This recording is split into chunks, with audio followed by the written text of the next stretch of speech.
レゾナック、高工程材料で複数の世界シェア1位を握る企業です。半導体チップを基板に接着するダイボンディング材で世界首位。風刺材、CMP スラリー、同調積層板など高工程の主要素材を網羅。 TSMC もサムスンもこの会社の素材なしに先端パッケージを作れません。本動画ではこの素材巨人の正体を5分で体系的に解き明かします。レゾナックの誕生は2023年。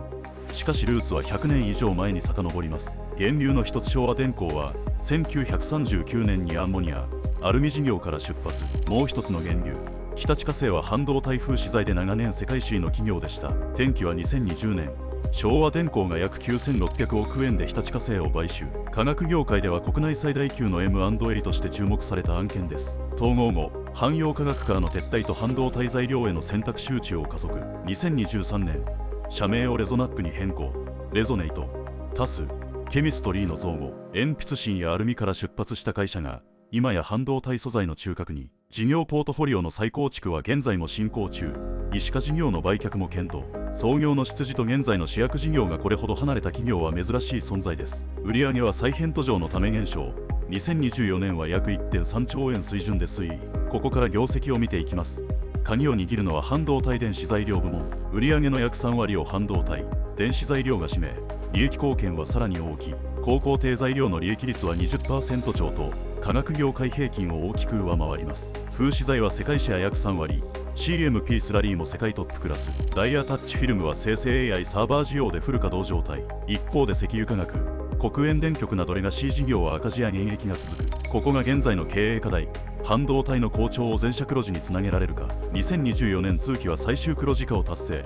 構造改革が成果を見せ始めた。時価総額は約9000億円規模。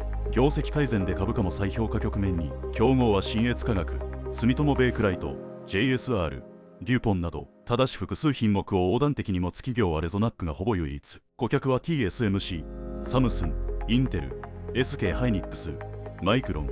世界の主要勢ぞろい。高工程はチップを基板に乗せ配線し、樹脂で封じる工程の総称。ここでレゾナック材が止まると世界の AI チップ出荷が滞ります。特に HBM やチップレットなど先端パッケージで存在感は加速。 NVIDIA の AI GPU にもレゾナック材が複数箇所で使われています。全工程の信越化学 SUMCO に対しレゾナックは後工程の名手。両者は競合ではなく半導体の前後を分担する補完関係にあります。米欧用材料デュポンなど米系も風刺、絶縁材で競合関係に。ただし複合的な品揃えで先端パッケージ全体を支える企業は限られる。 TSMC の米国工場、サムスンのテキサス新工場にも素材を供給予定。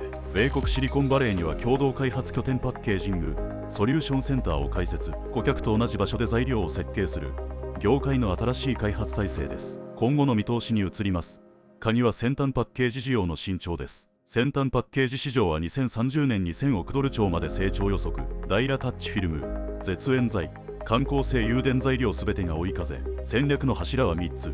半導体材料への集中、競争開発、レガシー切り離し。石油化学事業は2025年以降分離独立や売却が検討対象に。得られた資金は半導体材料のノーマス投資へ集中投入する計画です。2030年までに半導体材料売上を倍増させる中期目標を掲げる。リスクは中国素材メーカーの追い上げ、特に風刺材で価格競争激化。汎用品ではすでにシェアを侵食され始め、高機能品でも数年の猶予。もう一つのリスクは AI 需要の変動、データセンター投資の調整局面。それでも先端パッケージ化の不可逆な流れは追い風として残る。総合化学から半導体材料企業への変身、その成否が問われる局面です。総合化学からの脱却、英断と見るか過度な集中と見るか、判断が分かれます。レゾナック、半導体の裏側を支える知られざる素材巨人でした。毎週土曜、テックインフラ企業を1社ずつ深掘りしています。面白かったらいいねとチャンネル登録を。サブストレイトウィークリー。また来週。